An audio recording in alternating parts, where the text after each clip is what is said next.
Hello once again, watchers of good movies. My name is Nick Pell, and this is my review of Birds of Prey and the Emancipation of One Harley Quinn, and that's the only time I'm saying that full title. Now this is the latest film from DC. This is their essentially kind of follow-up to Suicide Squad. It takes place within that same timeline, follows Harley Quinn after she has broken up with the Joker, who is not featured in this film at all. And it kind of has a John Wick feel to it, where Harley Quinn ends up with a hit on her head as she is forced to find this young girl who has stolen the Steinman, which is very important to Ewan McGregor's Black Mask character, and shenanigans ensue as her and other female anti-heroes of sorts end up having to team up and save the day by the end of the film. Margot Robbie as Harley Quinn is fantastic. I think she is just really good in this role. She's very upbeat, she has this really fun personality, and she has this way of doing this character that you just kind of forget that Margot Robbie is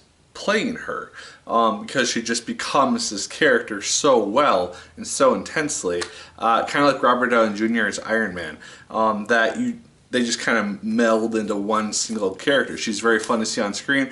Her action scenes and her choreography looks really good. The action in this film is just one of the best parts of it because it's so fun to watch on screen, just because of how well choreographed it is. It kind of reminds me honestly of Arrow or Daredevil or any of the better like Marvel Netflix shows, or just shows or DC shows or whatever. Ewan McGregor as Black Mask is probably my favorite character in the whole film, just because of how charismatic and just energized Ewan McGregor is in this role. He's one of the best parts of the film. He just steals all the scenes that he's in because he has this just unhinged demeanor to him, where he just energizes every scene that he's in, and he's just a delight to see on screen. I just really enjoyed his character, and I would love to have seen more from him, just in the film in general. One of the biggest questions, though, I just consistently asked as the film played out is, where is Batman during all this stuff that's happening?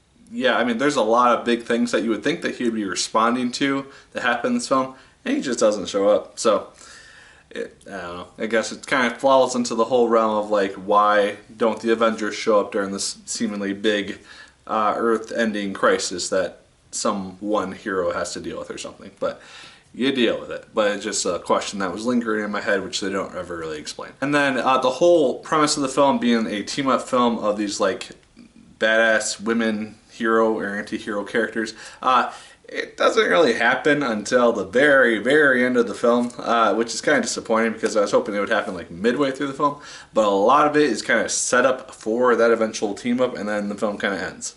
And it's kind of disappointing in that regard because it feels like they're kind of cramming a lot of origin stories into one movie, which doesn't flow the best, because I would argue that Margot Robbie's Harley Quinn is the main focus of the film, because her name's on the movie, but you don't really know a lot of these other characters unless you're big or knowledgeable on DC lore and stuff, so you're not going to know who these people are. They spend a lot of time going over their backstories and everything, and so it just feels like it's not the best or well-paced movie. And then when eventually it has a big team up, it's really fun to see, but then like I said, the movie just kind of ends after that.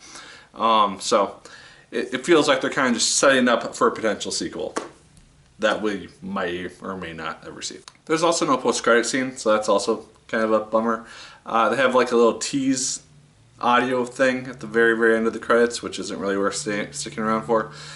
So don't stick around for the credits, because there's not really anything to sit and wait 5 minutes for. Biggest thing about the film, though, it's fun. I had a really fun time watching the movie. The story's just not the best thing. That's the only issue, really, that I had. The action is really fun to see on screen. It's really funny. Harley Quinn is really fun in her role. And then Ewan McGregor as Black Mask is just fantastic and steals every scene that he's in. So yeah, those are my thoughts on Birds of Prey. I'd say check it out if you're a fan of DC or comic book movies in general. It's a fun time. It's just not going to be the best film of the year, probably. But yeah, those are my thoughts. Let me know yours in the comments down below. Did you like it as much as I did? Did you hate it more than I did? Let me know. Like, favorite, comment, and subscribe once again if you so choose. I appreciate it immensely. Let me know what your favorite DC film is thus far, and what comic book movies in general you're looking forward to this year. As always, my good people, my name is Nick Pell, and once again, keep on watching.